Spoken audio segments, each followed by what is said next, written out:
Yo debería haberlo denunciado. Pero si lo hacía, el mundo jamás lo creería.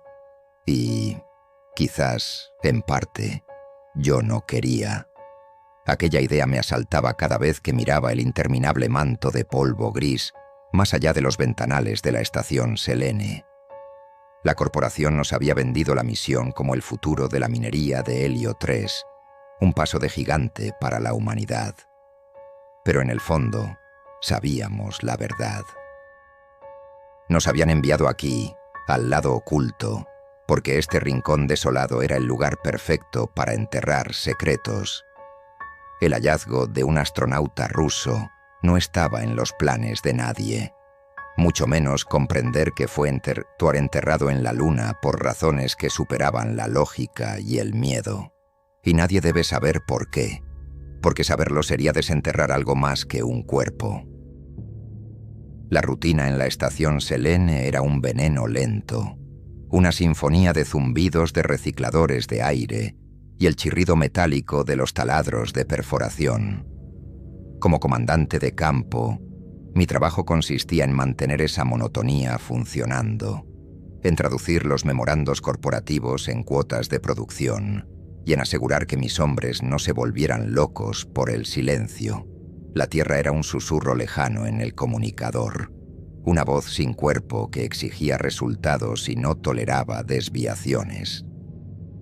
Cada día cedía un poco más, firmaba informes que maquillaban la realidad, ignoraba fallos menores para no detener la producción.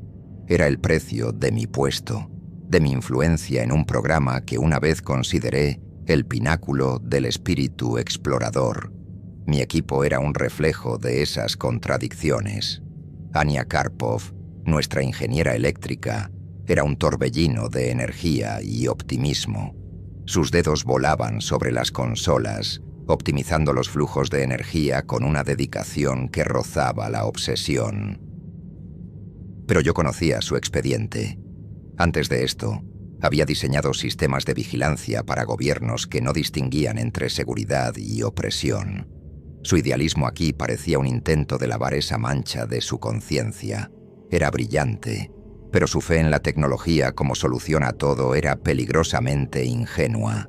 Creía que cada problema era un código que esperaba ser descifrado. A su lado, como una sombra silenciosa, estaba el doctor Lien Nguyen, nuestro eticista y biólogo de campo.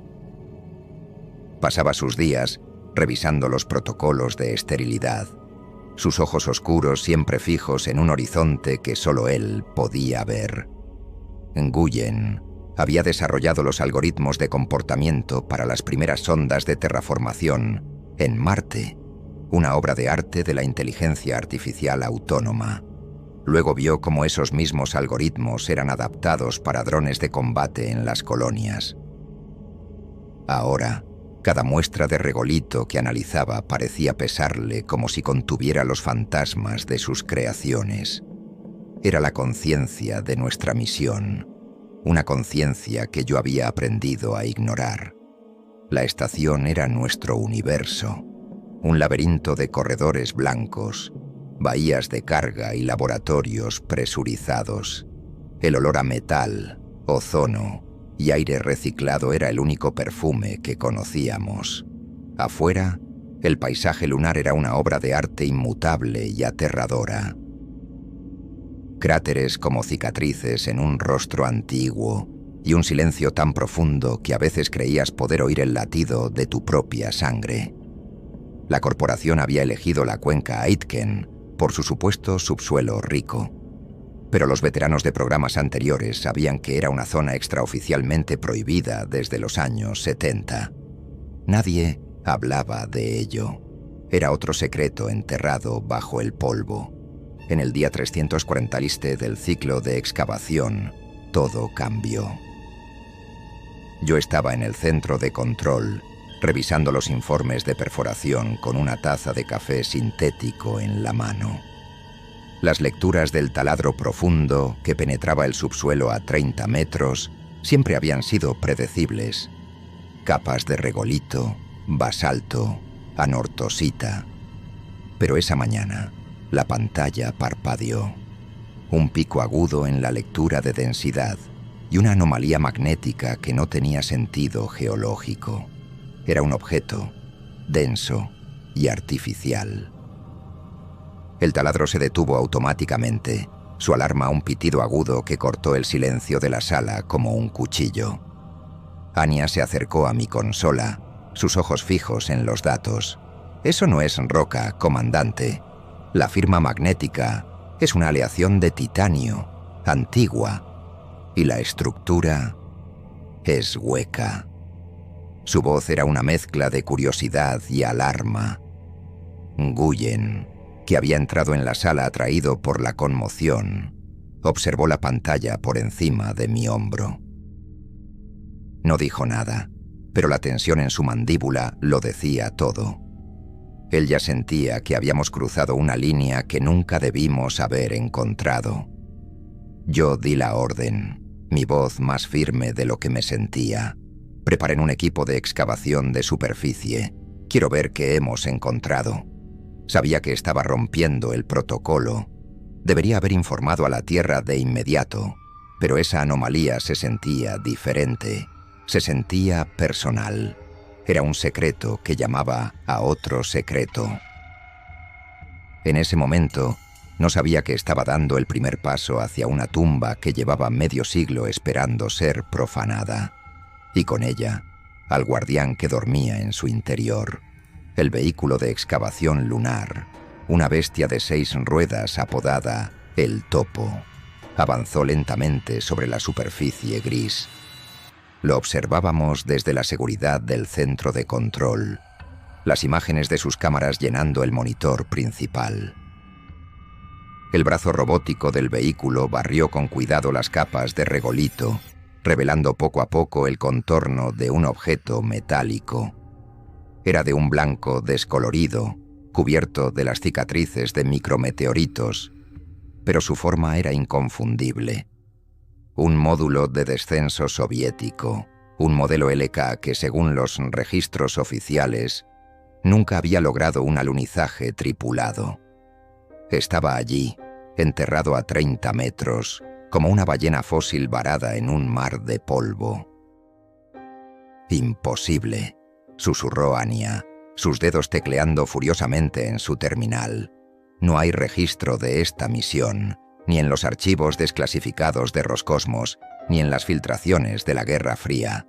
Esta nave, oficialmente, no existe». Su voz, normalmente llena de confianza, ahora temblaba con una mezcla de excitación y desconcierto. Yo sentí un nudo en el estómago, un módulo fantasma en una zona prohibida. Las piezas no encajaban, y eso era lo que más me aterraba. Los gobiernos no pierden naves espaciales, las ocultan por una razón. Mi instinto, afilado por años de navegar la burocracia corporativa y sus mentiras, tomó el control. Corta todas las comunicaciones externas del sector de excavación. Ordené, mi voz resonando en el silencioso centro de control. Clasifica el hallazgo como contaminante geológico no identificado hasta nuevo aviso. Nadie habla de esto con la Tierra. ¿Entendido? Anya me miró, sorprendida por la contundencia de mi orden. Nguyen asintió lentamente, su rostro una máscara de grave preocupación. Sabía que al ocultar esto, no solo estábamos violando el contrato, sino que nos estábamos aislando voluntariamente. Estábamos solos con lo que fuera que habíamos encontrado. El equipo de excavación logró asegurar el módulo y transportarlo a la bahía de carga presurizada. Era más pequeño de lo que parecía en las cámaras, compacto y funcional. La pintura blanca estaba desconchada, revelando el metal desnudo por debajo, y el emblema de la hoz y el martillo apenas era visible. Pero lo más extraño no era su presencia, sino su estado. No había signos de un impacto violento. Las patas del tren de aterrizaje estaban intactas, aunque hundidas en lo que debió ser regolito blando. No se había estrellado, había sido colocado allí, Deliberadamente, mientras nos acercábamos para inspeccionar la escotilla, notamos algo más.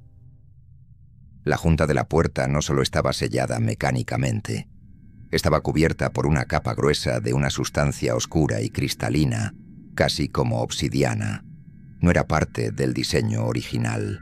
Parecía una resina aplicada desde el exterior, un sello final y desesperado. Anya pasó un escáner sobre ella. La composición es desconocida, comandante.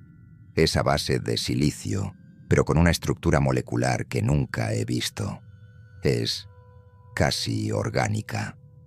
La sensación de profanar una tumba se hizo insoportable. Este no era el lugar de descanso de un héroe caído en una misión fallida. Era una celda, una prisión, y nosotros estábamos a punto de forzar la cerradura sin tener la más mínima idea de lo que había al otro lado. Nguyen puso una mano en mi brazo, su tacto sorprendentemente firme. «Mikhail», dijo, usando mi nombre de pila por primera vez. «Hay protocolos para el primer contacto. Hay reglas. Esto las viola todas. Deberíamos detenernos». Pero era demasiado tarde. La curiosidad, la ambición, la sensación de que estábamos al borde de un descubrimiento que podría cambiarlo todo. Era una droga demasiado potente. Ignoré la advertencia en los ojos de Nguyen. Ignoré el sudor frío que me recorría la espalda. Di la orden de usar el cortador de plasma para abrir la escotilla. El zumbido agudo de la herramienta llenó la bahía de carga, y el olor a metal quemado y a la extraña resina cristalina se mezcló en el aire. Cada centímetro que el plasma cortaba se sentía como una sentencia. El corte final del plasma resonó con un silbido agudo, y la sección de la escotilla cayó al suelo con un ruido metálico y sordo. Un soplo de aire viciado y helado escapó del interior del módulo, un aliento que olía a polvo, a ozono y a algo más, algo antiguo y orgánico. Nos quedamos inmóviles por un instante, conteniendo la respiración, esperando. No hubo movimiento. Solo el silencio expectante de una tumba que acababa de ser abierta. Con las luces de nuestros cascos iluminando el camino, entramos. El interior era increíblemente estrecho, un espacio diseñado para una sola persona. Y allí estaba él, sentado en el asiento del piloto, el cuerpo momificado de un cosmonauta. Su traje, un modelo Crechet 94, estaba perfectamente conservado por el vacío y el frío. La tela blanca parecía casi nueva, salvo por una fina capa de polvo lunar.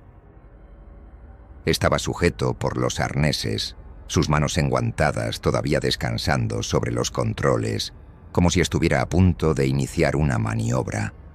Era una imagen solemne y trágica, el último momento de un hombre congelado en el tiempo.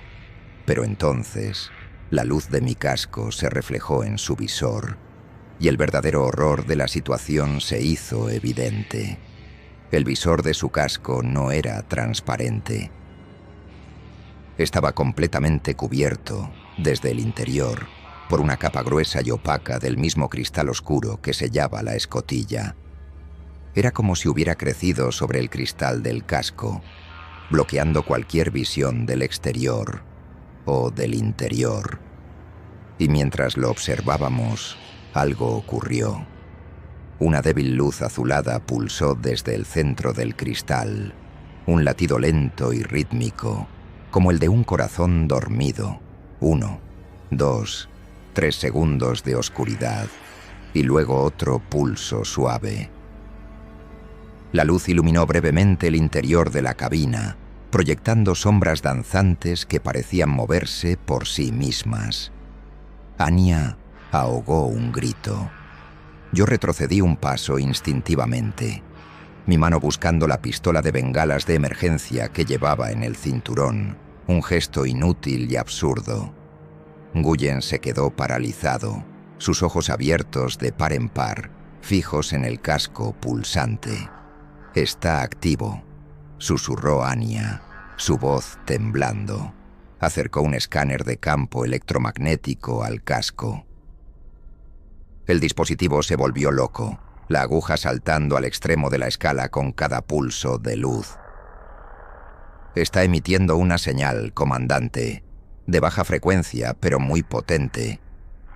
No es una radio, es otra cosa». Decidimos mover el cuerpo a la bahía médica para analizarlo en un entorno controlado. El proceso fue macabro. Los arneses se deshicieron con un chasquido seco. El cuerpo era rígido y sorprendentemente ligero. Mientras lo levantábamos, el pulso del cristal se intensificó. Se volvió más rápido, más brillante. Al mismo tiempo, las luces de la bahía de carga parpadearon, sincronizadas con el pulso. Un zumbido bajo y vibrante llenó el aire, resonando en el metal de las paredes y en nuestros propios huesos. La estación entera parecía estar reaccionando a su presencia. En la bahía médica, lo colocamos sobre una mesa de análisis. Las lecturas de los sensores eran imposibles. El traje todavía estaba presurizado, a un nivel anómalamente alto, como si algo en su interior estuviera generando gas activamente. Los escáneres biológicos no detectaban signos de vida humana, pero sí una forma de energía desconocida que emanaba del casco. Nuestro objetivo inicial, investigar un hallazgo arqueológico, se había desvanecido. Ahora estábamos lidiando con una anomalía activa, algo que estaba interactuando con nuestros sistemas y que no entendíamos en absoluto. La supervivencia acababa de convertirse en nuestra principal prioridad. Nguyen, con el rostro pálido pero decidido, preparó un taladro de muestreo de precisión. «Necesito analizar ese cristal. Necesito saber qué es». Asentí, aunque cada fibra de mi ser gritaba que debíamos llevar ese cuerpo de vuelta al módulo, sellarlo de nuevo y enterrarlo bajo 100 metros de roca. Pero el científico en Anya y la desesperación en mí nos empujaban a seguir adelante. No sabíamos que cada paso que dábamos para desentrañar el misterio era un paso que debilitaba las paredes de una prisión cósmica. Mientras Nguyen preparaba el taladro, Anya trabajaba sin descanso en su consola, intentando aislar y decodificar la señal que emanaba del casco. El patrón rítmico de los pulsos no era aleatorio, tenía una estructura matemática compleja. Después de horas de trabajo, logró filtrar el ruido de fondo y aislar la señal pura. No era un código binario ni ninguna forma de comunicación digital que conociéramos. Era una secuencia de frecuencias armónicas, una melodía extraña y melancólica que seguía las reglas de una antigua escala pentatónica rusa. Era una canción, o más bien, una canción de cuna.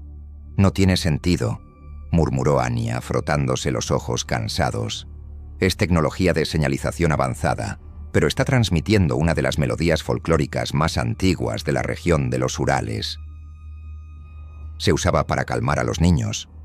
Una nana». La revelación nos dejó helados. No era una baliza de socorro, no era un mensaje de advertencia, era una canción de cuna, repetida en un bucle infinito, como si intentara mantener algo dormido. Y ese algo estaba dentro del traje. La imagen de la prisión se hizo más nítida, más aterradora. Nguyen, por su parte, obtuvo los primeros resultados del análisis del cristal. Era, como sospechábamos, un compuesto a base de silicio, pero su estructura atómica era fluida, cambiando constantemente de forma a un nivel cuántico, y contenía trazas de ADN no humano, ni siquiera de origen terrestre. Era un híbrido biomecánico, una simbiosis entre una forma de vida cristalina y un huésped orgánico. El cosmonauta no estaba simplemente llevando el cristal estaba creciendo a partir de él, alimentándose de él, usándolo como ancla. Con esta nueva información, desarrollamos una hipótesis que nos pareció, en ese momento, la más lógica y tranquilizadora. El cosmonauta debió haber encontrado esta forma de vida alienígena en el espacio profundo. La simbiosis lo puso en un estado de animación suspendida. Sus compañeros, sin saber cómo tratarlo, lo enterraron en la Luna con una baliza musical, esperando que alguna tecnología futura pudiera despertarlo y curarlo. Era una teoría llena de agujeros, pero nos permitía seguir adelante. Nos daba la ilusión de que estábamos lidiando con una víctima, no con un monstruo. Esta hipótesis errónea nos llevó a tomar la peor decisión posible. Si el cosmonauta estaba en hibernación, tal vez podríamos comunicarnos con él, o al menos con la entidad simbiótica. Anya propuso modular una señal de respuesta, usando la misma escala musical, para ver si podíamos obtener una reacción controlada. Era un riesgo, pero la posibilidad de establecer el primer contacto con una inteligencia extraterrestre era demasiado tentadora. La científica en ella eclipsó la prudencia de la ingeniera, y yo lo permití. La ambición que había enterrado bajo capas de cinismo resurgió. Si lográbamos esto, no importaría haber roto el protocolo. Seríamos héroes. Reescribiríamos la historia. Ordené a Anya que procediera. Nguyen protestó vehementemente. No sabemos qué es. Estamos tocando la jaula de un tigre sin saber si está dormido o muerto. Esto es una locura. Pero la decisión ya estaba tomada. 2 contra 1. La democracia de los desesperados. Anya envió la primera señal de respuesta. Una simple inversión de la melodía original. Por un instante, no pasó nada. Luego, el pulso en el casco del cosmonauta se detuvo. El silencio y la oscuridad en la bahía médica fueron totales y aterradores. Y entonces, un único pulso, cegadoramente brillante y acompañado de un estallido de estática en todos nuestros comunicadores, nos golpeó. Las luces de la estación se apagaron por completo, sumiéndonos en la oscuridad de emergencia. Habíamos llamado a la puerta, y algo, al otro lado, acababa de despertar. Las luces de emergencia parpadearon, bañando la estación en un resplandor rojo e intermitente. Las alarmas de fallo de energía aullaban desde todas las direcciones. En la bahía médica, el casco del cosmonauta ahora pulsaba con un ritmo rápido y agresivo, como un corazón acelerado por la adrenalina. Nuestra estúpida arrogancia había convertido una anomalía pasiva en una amenaza activa. Mientras Anya luchaba por restaurar los sistemas principales desde una terminal de emergencia, una pequeña baliza de datos oculta en el forro del traje del cosmonauta se activó. Había permanecido inactiva durante 50 años, esperando una señal externa específica para liberar su contenido. Nuestra señal. En la pantalla de la terminal de Anya apareció un único archivo de datos, fuertemente encriptado. Su título era escueto y escalofriante. Protocolo Zvezda Umirayet. La estrella muere. Nos reunimos alrededor de la pantalla mientras Anya trabajaba para romper la encriptación. El código era un laberinto de protocolos de la KGB de la era de la Guerra Fría, pero la señal de respuesta que habíamos enviado contenía, por pura coincidencia, una de las claves de desencriptación. El archivo se abrió. No era un informe de misión. Era un testamento. Un diario final escrito por el comandante de una misión ultrasecreta soviética de 1973. El texto era fragmentado, lleno de la desesperación de un hombre que sabía que no volvería a casa. Describía cómo su compañero, el cosmonauta Dmitry Volkov, había sido asignado a una misión en solitario para investigar una anomalía más allá del cinturón de asteroides. Regresó cambiado.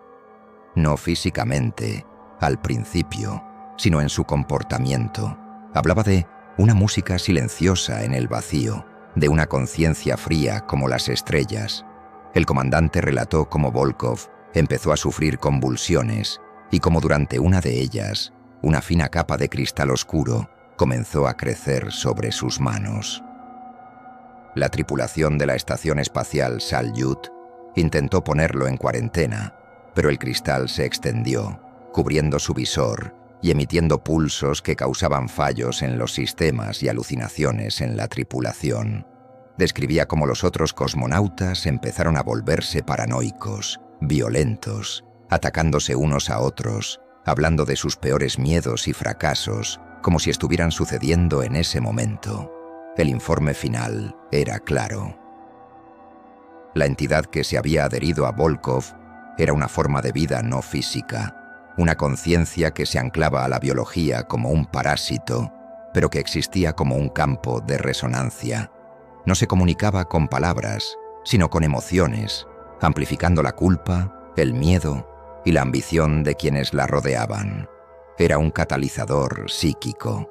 La tripulación de la Salyut se había aniquilado a sí misma. El comandante, el último superviviente, recibió una orden final y desesperada directamente del Politburó: llevar a Volkov a la Luna, al lado oculto, y enterrarlo.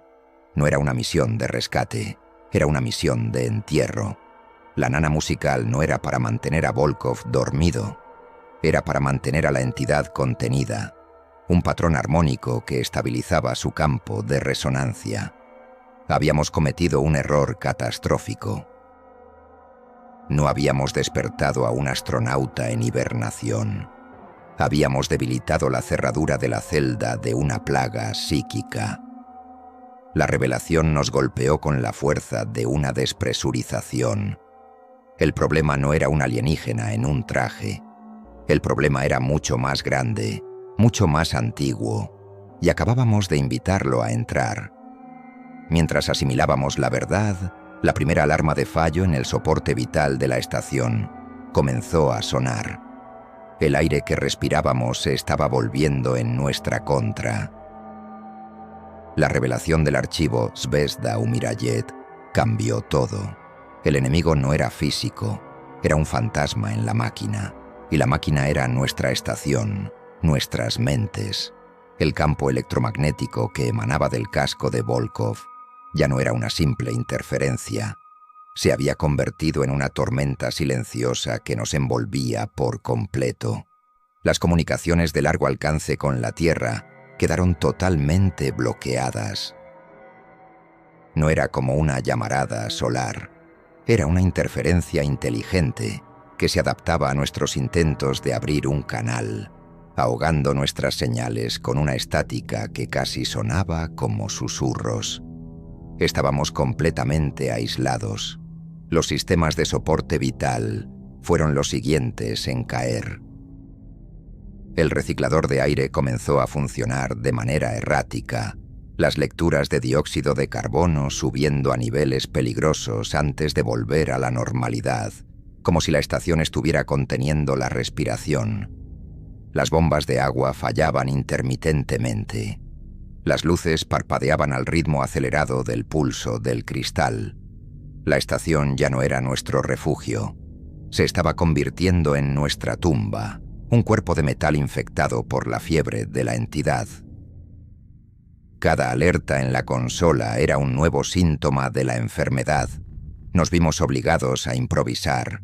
Anya, con el rostro tenso por la concentración, trabajó para desviar energía de los sistemas no esenciales, creando una red de emergencia para mantener funcionando el soporte vital del centro de control y la bahía médica. Tuvimos que sellar secciones enteras de la estación para conservar el oxígeno. Nuestro mundo se encogió a un puñado de corredores y salas, mientras el resto de la base gemía y crujía bajo la influencia de la anomalía. Cada decisión era un riesgo, cada solución temporal un parche sobre una herida que se hacía más profunda. El dilema moral me consumía. Podría intentar usar el transmisor de emergencia de corto alcance, una reliquia de la era Apolo, con la esperanza de contactar con alguno de los satélites de retransmisión chinos que orbitaban la Luna. Pero si lo lograba, ¿Qué les diría? ¿Que habíamos desenterrado una plaga psíquica soviética? ¿Nos tomarían por locos o, peor aún, por una amenaza que debía ser neutralizada? La corporación nos abandonaría para salvar su contrato y su reputación.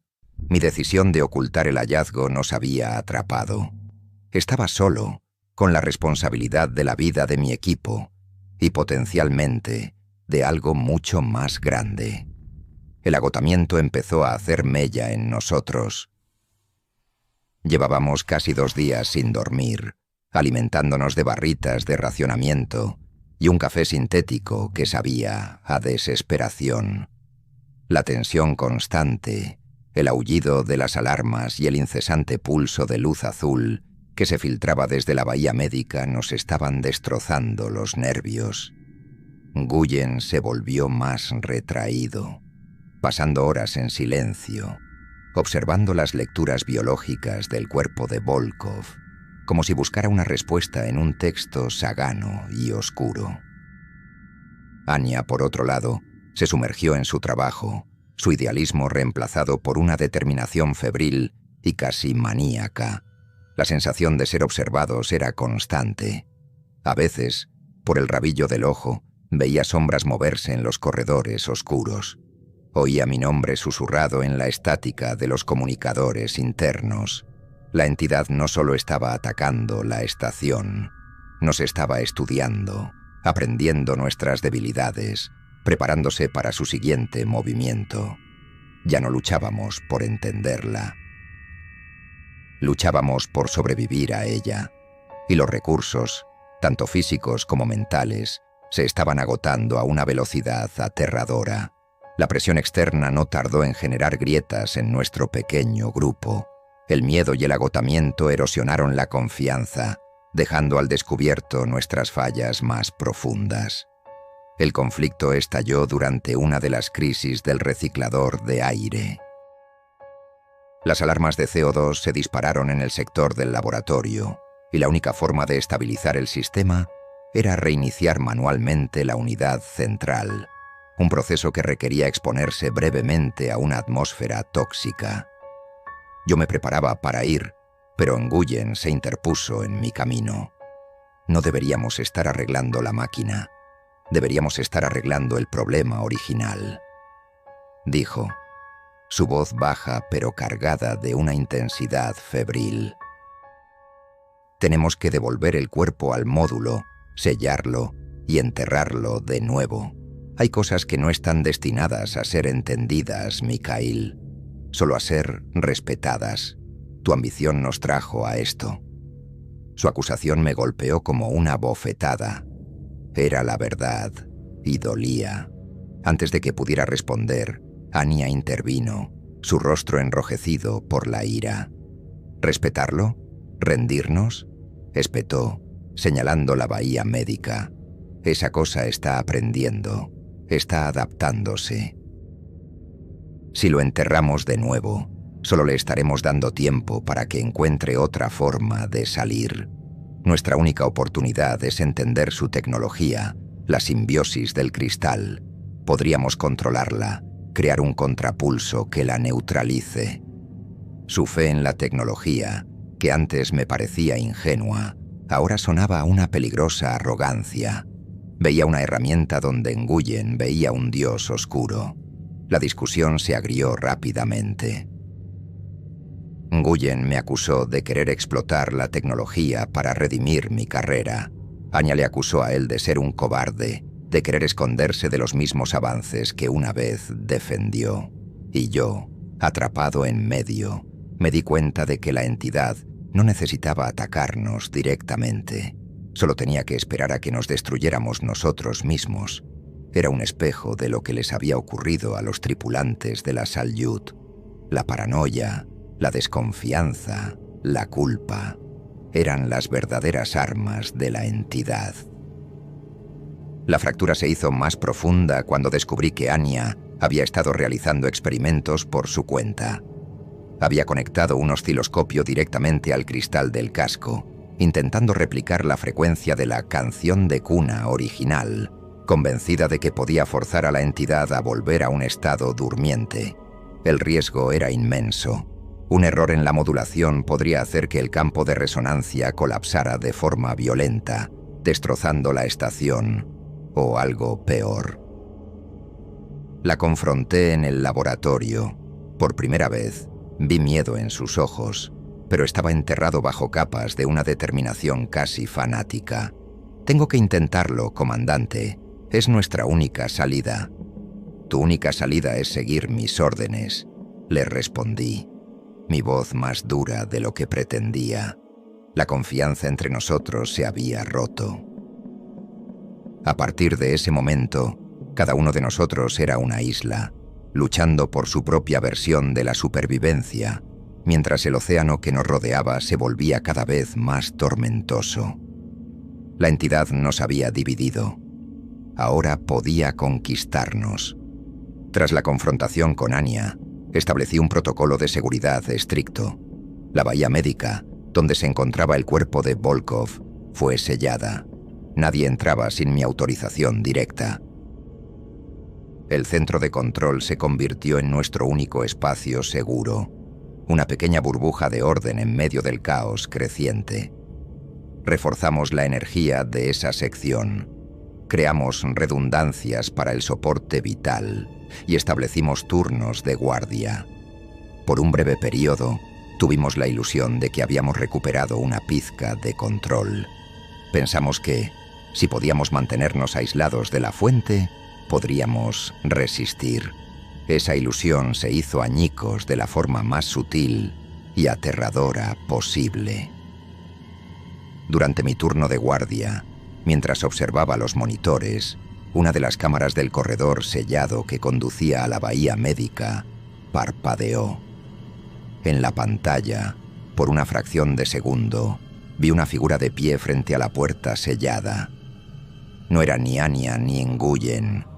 Era un hombre con el uniforme de un geólogo de la estación, uno de los miembros de la tripulación que habíamos confinado en sus cuartos por su propia seguridad. Parpadeé, pensando que era una alucinación por el cansancio. Pero la imagen persistió. El hombre no se movía.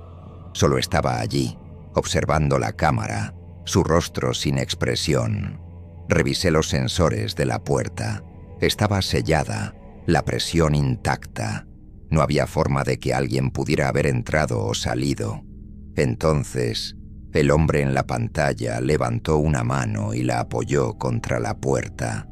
En ese mismo instante, sentí una vibración en el suelo de la sala de control, un zumbido bajo y profundo que parecía venir de todas partes, el pulso del cristal. Pero no venía de la bahía médica, venía de las paredes que nos rodeaban. La entidad ya no estaba contenida, se había extendido. El verdadero horror no era el fantasma en el monitor, sino lo que representaba. Nuestra fortaleza era una farsa. No podíamos aislarnos de algo que no necesitaba puertas para entrar. Podía viajar a través de los sistemas, de los cables, del metal de la estación. Estaba en todas partes. Era el propio edificio el que se había convertido en el cuerpo del monstruo, y nosotros estábamos atrapados en sus venas. La sensación de seguridad se evaporó, reemplazada por una claustrofobia asfixiante. No había ningún lugar a donde huir. Las alucinaciones comenzaron a volverse más personales, más crueles. Durante su guardia, Anya vio los monitores de la estación llenarse con los rostros de figuras anónimas, sus ojos acusadores fijos en ella. Susurraban fragmentos de conversaciones privadas, ecos de los datos que había interceptado en su antiguo trabajo. Eran los fantasmas de su propia culpa, convocados por la entidad. La encontré acurrucada bajo la consola, temblando, murmurando que ellos lo sabían todo. Mi propio tormento fue más sutil. Empecé a recibir mensajes en mi terminal personal, mensajes que parecían venir de la junta corporativa. Ofrecían ascensos, un puesto directivo, el control total del programa lunar. Prometían encubrir el incidente a cambio de los datos sobre la tecnología del cristal. Era todo lo que mi ambición había deseado. Sabía que no eran reales, pero la tentación era tan vívida, tan seductora, que tuve que destrozar la terminal con mis propias manos para hacer que se detuvieran. El plan de contención había fracasado. La entidad ya no llamaba a la puerta. Estaba dentro, sentada a nuestro lado, susurrándonos al oído nuestras peores debilidades. La propagación de la influencia de la entidad marcó el principio del fin para nuestro plan. Ya no se trataba de fallos intermitentes. Era un colapso sistémico total. El soporte estructural que habíamos improvisado se desmoronó. La red de energía de emergencia que Anya había diseñado con tanto esfuerzo comenzó a fallar, desviando energía a secciones selladas de la estación sin motivo aparente, como si un poltergeist estuviera jugando con los interruptores. Las luces del centro de control se atenuaron hasta convertirse en un resplandor moribundo, y la temperatura comenzó a descender peligrosamente. El reciclador de aire fue el siguiente en sufrir un fallo catastrófico. En lugar de eliminar el dióxido de carbono, empezó a bombear una mezcla de gases desconocidos a la ventilación. El aire se volvió espeso, con un olor metálico y dulce que nos provocaba mareos y náuseas. Tuvimos que ponernos los cascos de emergencia de nuestros trajes, nuestra movilidad y comunicación, ahora limitadas por el cristal de los visores y el siseo de nuestros propios respiradores. Nuestro último refugio se había vuelto tóxico. El colapso ya no era una amenaza, era nuestro entorno. Nuestro aliado más importante, la propia estación, se había convertido en nuestro principal antagonista. Las puertas automáticas se abrían y cerraban a voluntad, intentando separarnos o atraparnos en corredores sin salida. Las consolas mostraban datos sin sentido, bucles de código que se escribían y borraban a sí mismos en un frenesí digital. Anya, a pesar de su genialidad, estaba superada. «No es un virus», dijo, su voz distorsionada por el comunicador del casco.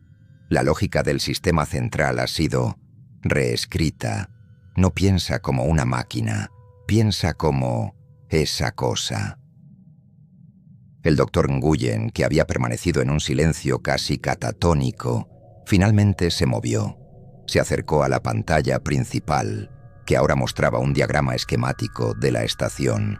Las secciones afectadas por la anomalía parpadeaban en rojo, y el color se extendía lentamente, como una infección. «No estamos luchando contra un fallo del sistema», dijo, su voz tranquila de una manera aterradora. «Estamos presenciando un proceso biológico. La estación está siendo digerida o asimilada. Se está convirtiendo en un nuevo cuerpo para la entidad». Esa fue la gota que colmó el vaso. Nuestro plan inicial de contención era ridículo. Nuestros recursos eran inútiles. Nuestros aliados, que éramos nosotros tres, estábamos fracturados y debilitados. Necesitábamos una nueva estrategia, una que no se basara en la defensa, sino en el ataque. Teníamos que ir a la fuente, teníamos que volver a la bahía médica, al cuerpo de Volkov, y enfrentarnos a la entidad en su nido. Era una misión suicida, una incursión en el corazón del territorio enemigo, pero era nuestra única opción. Quedarnos allí significaba una muerte lenta por asfixia o locura. Tomé la decisión. «Vamos a por él», dije, mi voz resonando en los comunicadores de Anya y Nguyen. «Vamos a cortar la cabeza de la serpiente». No hubo objeciones. No había nada más que decir. El miedo seguía allí, un nudo frío en mi estómago, pero ahora estaba cubierto por una capa de resolución desesperada. Nuestro sistema de apoyo había colapsado por completo. Era hora de abandonar el barco que se hundía y nadar hacia la tormenta. Avanzar por los corredores de la estación Selene era como moverse por las entrañas de una bestia moribunda. Las luces de emergencia parpadeaban erráticamente, proyectando sombras alargadas que danzaban como espectros. El aire, incluso dentro de nuestros cascos, parecía cargado de una electricidad estática que nos erizaba el vello de la nuca. Cada paso era un riesgo. Las puertas podían cerrarse de golpe, los paneles del suelo podían ceder. El entorno mismo se había vuelto hostil, impredecible. Ya no era nuestra estación, era su dominio. Las reglas del peligro habían cambiado. La amenaza ya no era solo psíquica, se había vuelto física. Mientras cruzábamos la sección de laboratorios, una serie de brazos robóticos de muestreo, normalmente inmóviles, se activaron de repente. Se balancearon hacia nosotros desde el techo, sus pinzas de metal abriéndose y cerrándose como mandíbulas. Tuvimos que correr, esquivando los apéndices mecánicos que intentaban agarrarnos o aplastarnos. No era un ataque coordinado, era caótico, como los espasmos de un cuerpo con fiebre. Pero era letal. Las alucinaciones también se habían vuelto más vívidas, más interactivas. Vi los rostros de mi antigua tripulación del programa orbital, sus ojos llenos de reproche por las decisiones que tomé y que pusieron en peligro sus carreras. Me llamaban por mi nombre, sus voces distorsionadas por la estática. Nguyen se detuvo en seco, mirando fijamente una pared en blanco, murmurando sobre algoritmos y porcentajes de víctimas aceptables. Tuve que arrastrarlo para que siguiera moviéndose. La entidad estaba usando nuestros recuerdos como armas, proyectando nuestros demonios personales en el mundo físico. Finalmente, llegamos a la puerta sellada de la bahía médica. Estaba intacta, pero el metal vibraba visiblemente, zumbando con la energía que se concentraba en su interior. Ya no había vuelta atrás. Forzar esa puerta era un compromiso total. Era como golpear un nido de avispas. Anya preparó una carga de plasma de corte, sus movimientos ahora mecánicos y precisos, desprovistos de toda emoción. Estábamos más allá del miedo. Estábamos en un estado de pura y brutal determinación. Colocó la carga y nos refugiamos tras una esquina. La explosión fue sorda, ahogada por la atmósfera enrarecida. Cuando el humo se disipó, la puerta había desaparecido, dejando un agujero dentado que conducía a la oscuridad. El pulso de luz azul desde el interior era ahora constante, intenso, bañando el pasillo en un resplandor fantasmal. El aire que salía de la sala era helado y olía a ozono y a algo más, algo parecido a la tierra mojada después de una tormenta. Era el olor de la entidad. Tomé mi herramienta de corte, un pesado dispositivo multiusos, y la empuñé como si fuera un arma. Anya hizo lo mismo con una llave inglesa de gran tamaño. Nguyen, sin nada en sus manos, simplemente se ajustó el casco y asintió.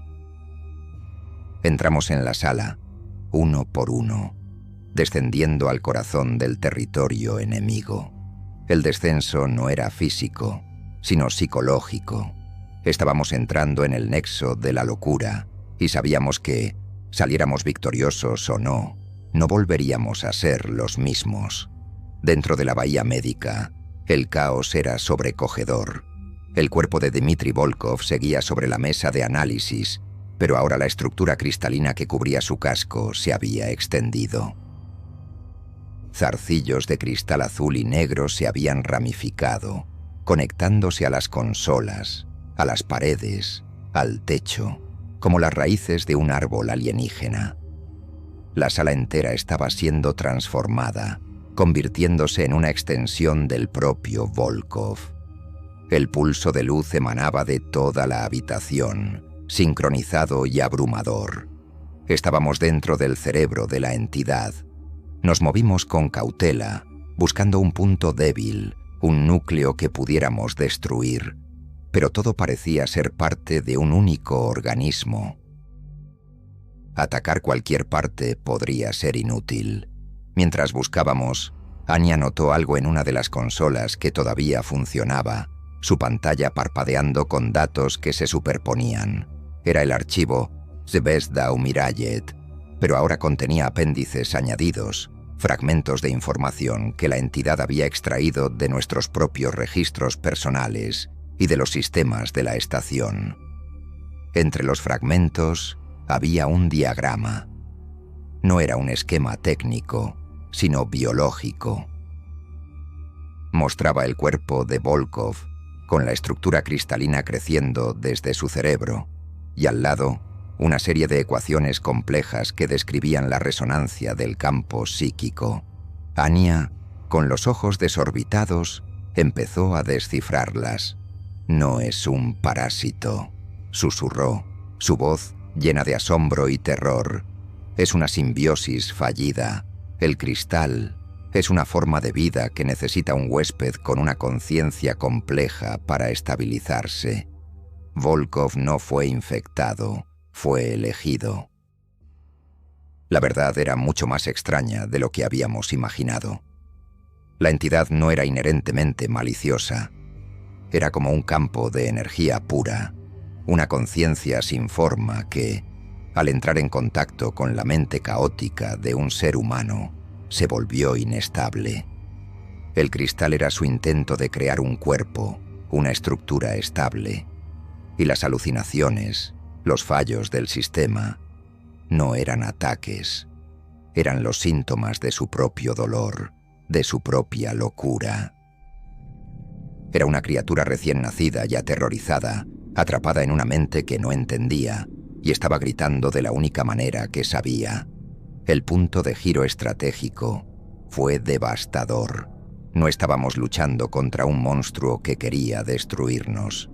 Estábamos atrapados con una entidad divina y loca que estaba colapsando sobre sí misma y nos estaba arrastrando con ella. Destruirla podría ser imposible, o peor, podría liberar su conciencia de la única ancla que la mantenía contenida, aunque fuera de forma precaria. Pero el descubrimiento también nos dio una nueva esperanza, una nueva estrategia. La canción de cuna, dijo Nguyen, su voz repentinamente clara. Los soviéticos no la usaban para mantenerla dormida, la usaban para estabilizarla.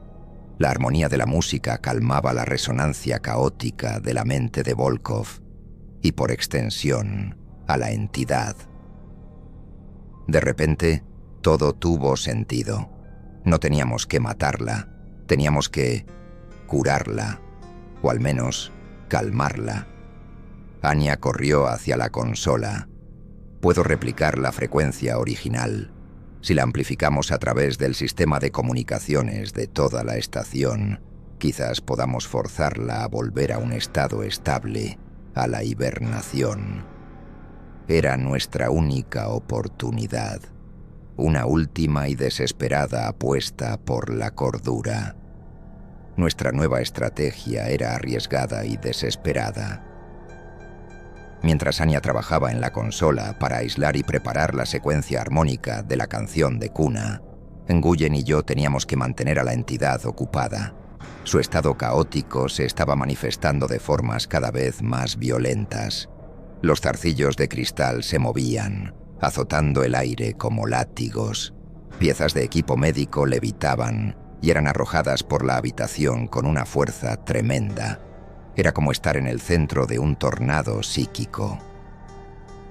«Necesito tiempo», gritó Anya por encima del estruendo, «y necesito que la energía principal se mantenga estable. Si fluctúa, la frecuencia no se fijará». Eso significaba que uno de nosotros tenía que llegar al generador de energía auxiliar, en el otro extremo de la bahía, y protegerlo de los ataques de la entidad. Era una carrera a través de un campo de batalla invisible. Tomé la decisión en una fracción de segundo. Yo iría. Nguyen, protege a Anya. «No dejes que nada se le acerque», ordené. Corrí, esquivando una bandeja de instrumentos quirúrgicos que pasó silbando junto a mi cabeza. El suelo temblaba bajo mis pies.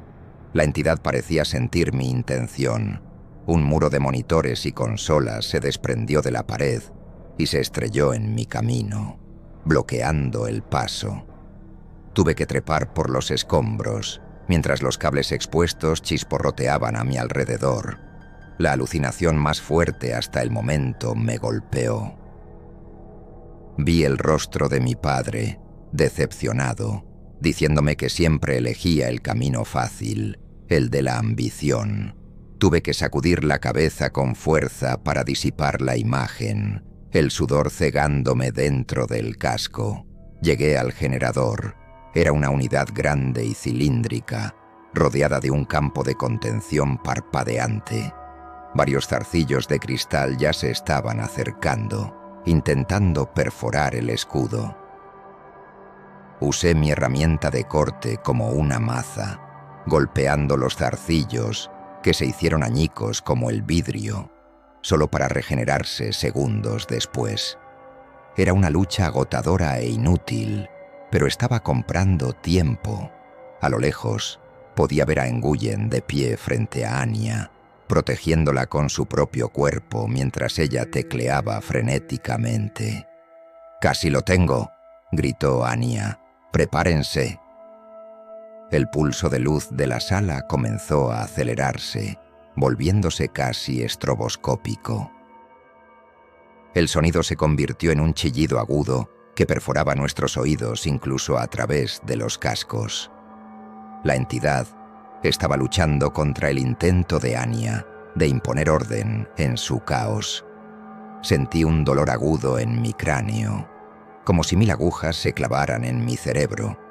Caí de rodillas, la herramienta de corte cayendo de mis manos.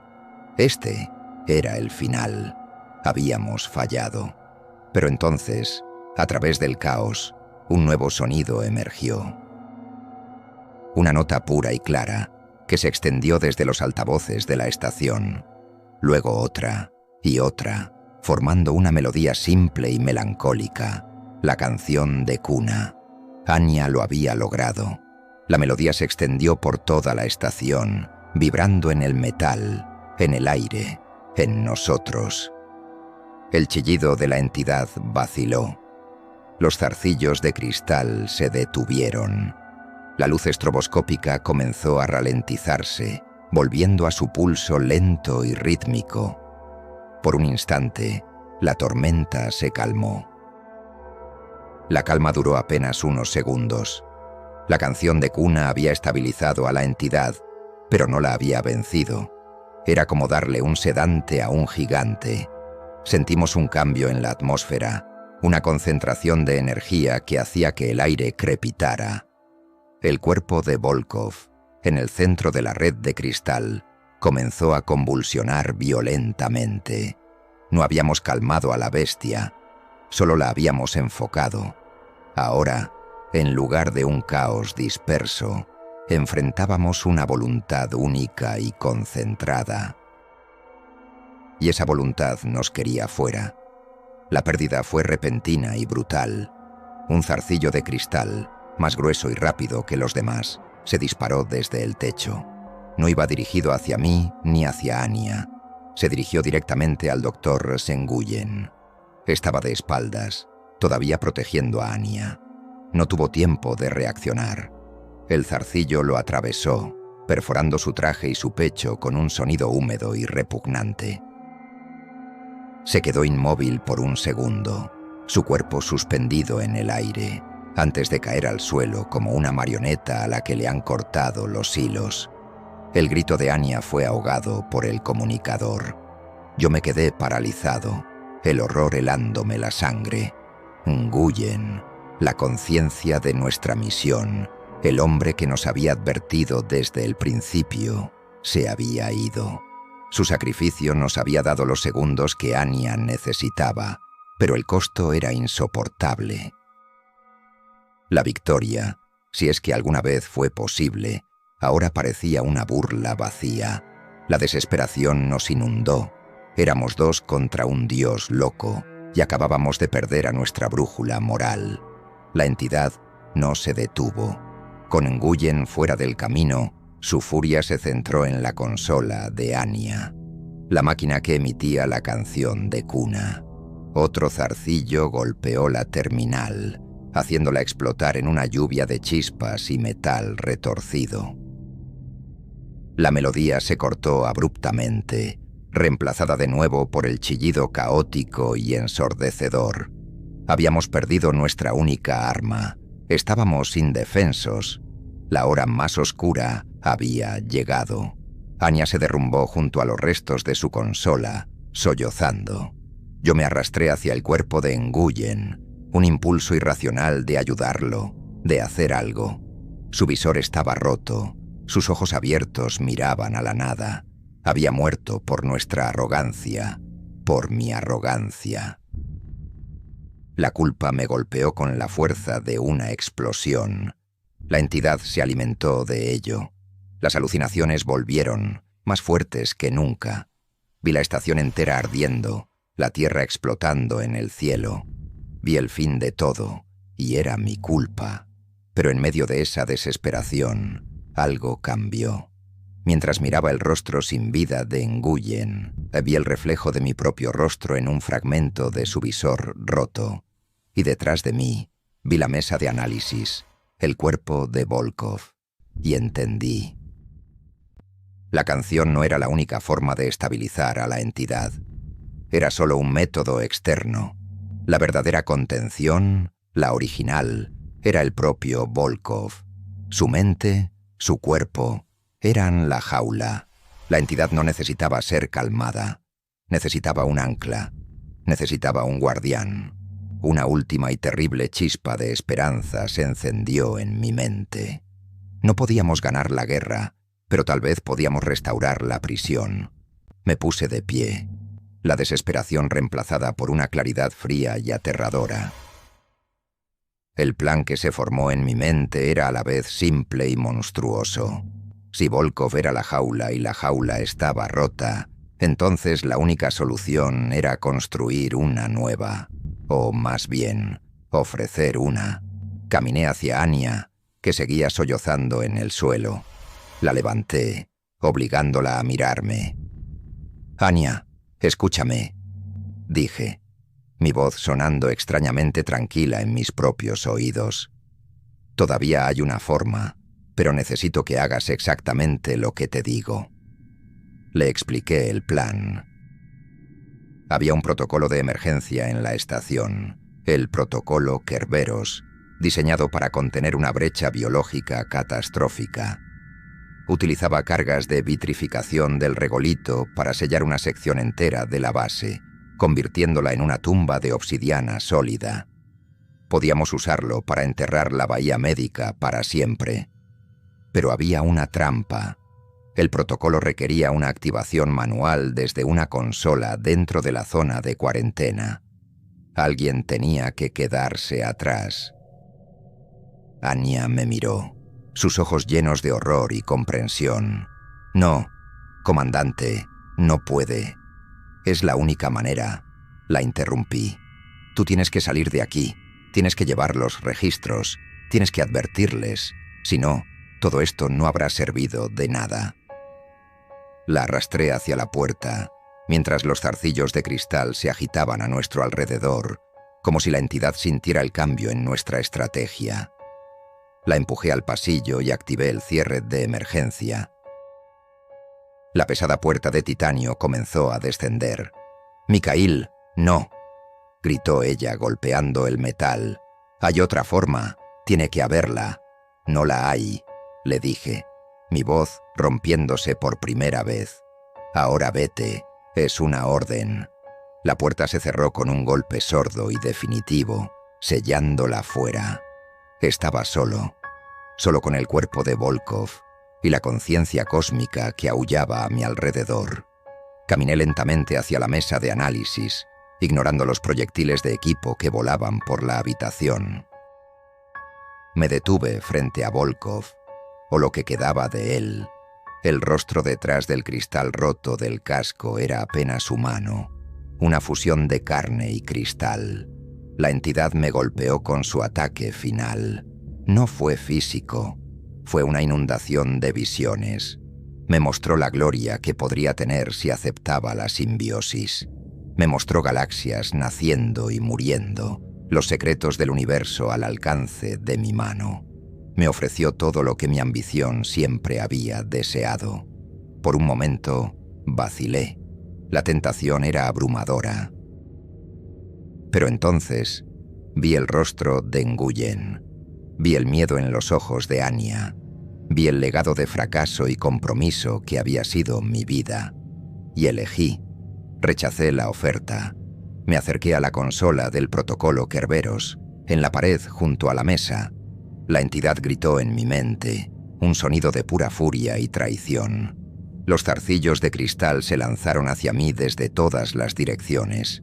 Pero ya era demasiado tarde. Mis dedos, temblorosos pero firmes, pulsaron la secuencia de activación.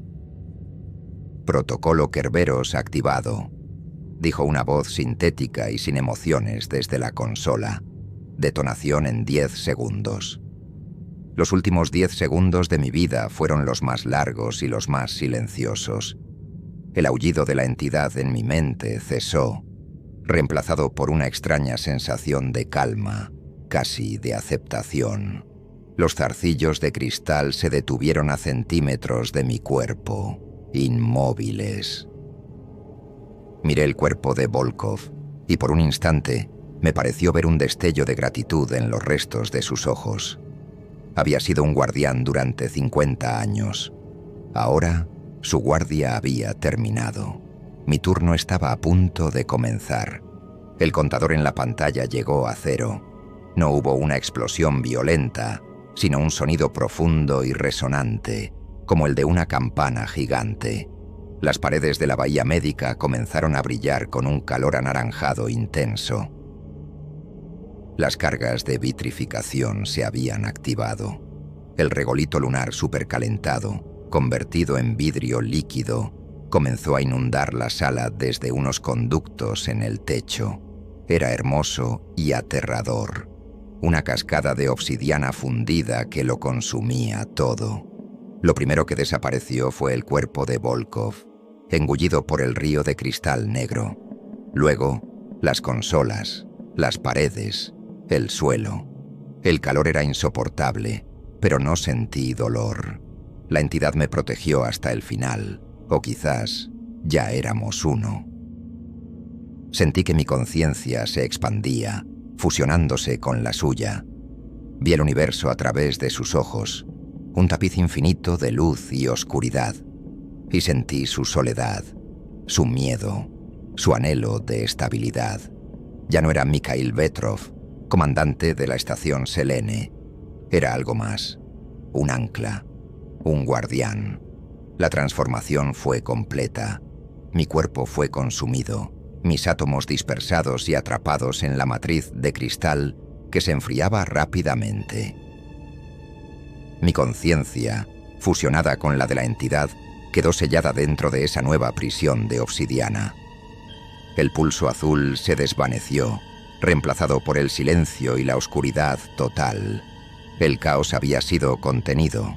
El equilibrio, a un costo terrible, había sido restaurado. Desde fuera, Anya vio cómo los temblores de la estación cesaban. Las luces volvían a la normalidad. Las alarmas se silenciaron.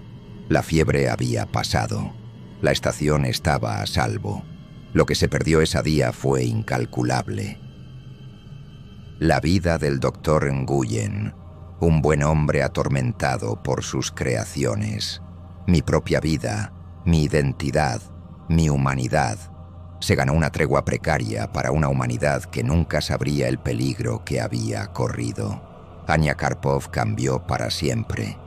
La encontraron los equipos de rescate días después, en un estado de shock, aferrada a un disco de datos que contenía la verdad. Una verdad que sabía que nadie creería. Mi sacrificio me transformó de un hombre cínico y ambicioso a algo eterno y silencioso. Me convertí en el nuevo secreto enterrado en la luna, un monumento a la locura y al deber.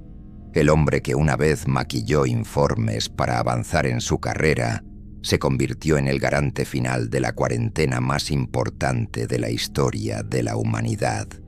El cambio fue absoluto e irreversible, y en la oscuridad de mi tumba de cristal comencé mi larga vigilia. El nuevo estado de las cosas era el silencio. La estación Selene fue clausurada oficialmente, la corporación citando inestabilidad geológica imprevista. La historia de un accidente minero se convirtió en la versión oficial. Anya Karpov fue sometida a un largo interrogatorio y a una evaluación psicológica. Se aferró a la historia del accidente, sabiendo que la verdad la haría parecer una loca. El disco de datos que le di lo ocultó, convirtiéndose en su carga y su secreto. El mundo siguió adelante, ignorante del abismo al que se había asomado. La bahía médica vitrificada se convirtió en una leyenda entre los pocos ingenieros que participaron en el desmantelamiento de la estación. Una sección sólida de obsidiana, fría al tacto y que absorbía toda la luz. Nadie sabía por qué estaba allí, y a nadie se le permitió investigar. La cuarentena se mantuvo, no por protocolos, sino por el simple y llano miedo a lo desconocido. El secreto de Dmitry Volkov fue enterrado de nuevo, esta vez bajo el mío. Y yo permanezco aquí. Mi conciencia, ahora entrelazada con la de la entidad, existe fuera del tiempo. No duermo, no sueño, simplemente observo. Somos un equilibrio precario, un dios loco y su carcelero humano, encerrados en un abrazo eterno. A veces, en el silencio, casi puedo oír la vieja canción de cuna rusa, un eco en nuestra mente compartida. Es un recordatorio de la frágil paz que mantenemos. Pero sé que esta paz no es permanente. La humanidad es curiosa, la ambición es persistente. Algún día volverán, taladrarán más profundo, ignorarán las leyendas y las zonas prohibidas, y cuando lo hagan, nos encontrarán. Por eso, antes de que el cristal me consumiera por completo, usé lo último de mi voluntad humana para programar una última cosa. Una transmisión automática, en un bucle infinito, en una frecuencia oculta que solo los oídos más atentos podrían encontrar. Una última advertencia, de un guardián a un universo que no escucha. Es el único epitafio que tendré y la única oración que me queda. Enterramos a un hombre en la luna, no por lo que era, sino por lo que cargaba, por el amor de Dios y por todo lo que resta de nosotros. No caben más profundo.